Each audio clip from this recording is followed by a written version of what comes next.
Hello বন্ধুরা, আজকে নতুন আবার একটা ভিডিও নিয়ে এসলাম আপনাদের সামনে। ভিডিওটা শুরু থেকে দেখতে থাকুন। আজকের কন্টেন্টটা হচ্ছে যে প্রভুর ইচ্ছায় সব হবে।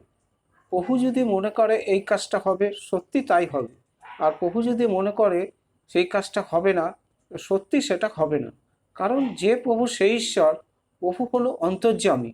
প্রত্যেকটা মানুষের দুঃখ কষ্ট ব্যথা বেদনা সব কথা তিনি জানেন। কার কি প্রয়োজন, কার কি দরকার, কোনটা হলে তার ভালো হবে, সব প্রভু বুঝতে পারে, জানতে পারে। তা সুতরাং কোনো মানুষ যদি প্রভুর কাছে মন প্রাণ অন্তর হৃদয় দিয়ে প্রার্থনা করে এবং প্রার্থনার মাধ্যমে যদি সে চাইতে থাকে, সে অবশ্যই পাবে।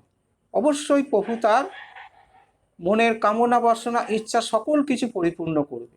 ঠিক আছে? তো এখানে একজন ভাববাদী বলেন যে প্রভু যীশু আপনার প্রত্যেকটা সমস্যাকে গুরুত্ব দেন।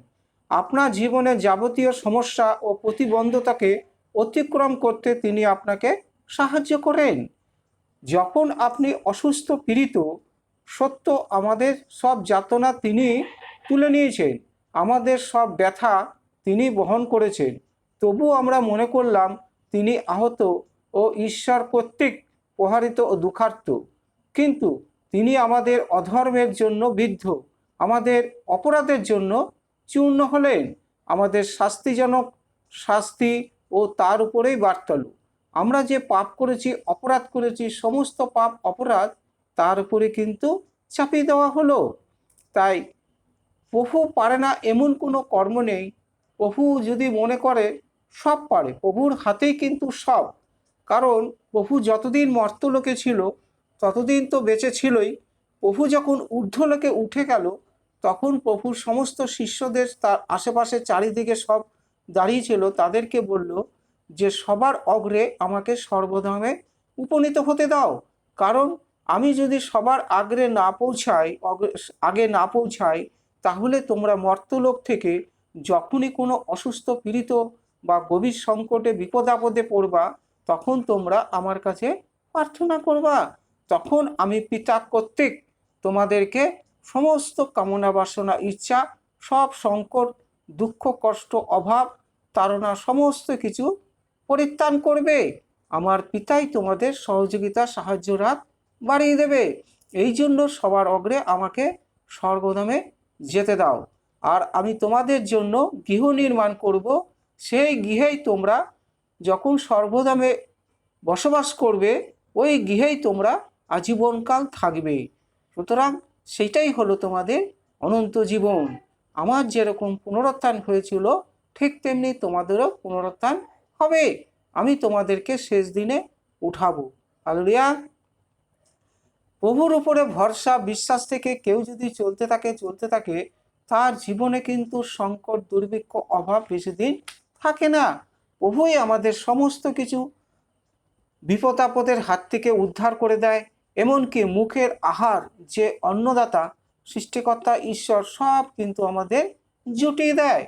তাই প্রভু বলেন, আকাশের পক্ষীরা তো গাছের ডালে বসে থাকে, কই তারা তো একবারও কিন্তু চিন্তা ভাবনা করে না কি খাবো, কি বস্ত্র পরিধান করব, কোথায় ঘুমাবো। তোমরা কেন চিন্তা ভাবনা করছো? আমি যখন তোমাদেরকে জন্ম দিয়ে পৃথিবীর বুকে পাঠিয়েছি, তখন তোমার মুখের আহার আমি জোটাবো। আমি প্রভু, আমি ঈশ্বর। আদিতে আমি যা ছিলাম, এখনো আমি তাই আছি। আমার পরে অন্য কোনো আর কেউ ঈশ্বর আসবে না। সুতরাং তোমরা আমার উপরে ভরসা রাখো, আমার উপরে নির্ভরশীল হও। আমি তোমাদের জন্য কি করি। হালেলুয়া। তাই প্রভুকে কখনো অবিশ্বাস ঘৃণা বা অবহেলা কখনো করতে নেই। কারণ যে প্রভু সেই ঈশ্বর।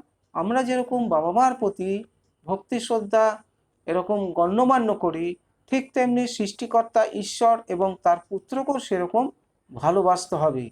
যে যত ভালোবাসবে, সে তত তাড়াতাড়ি প্রভুর সান্নিধ্যে পৌঁছাবে এবং তত তাড়াতাড়ি পরিত্রাণ পাবে।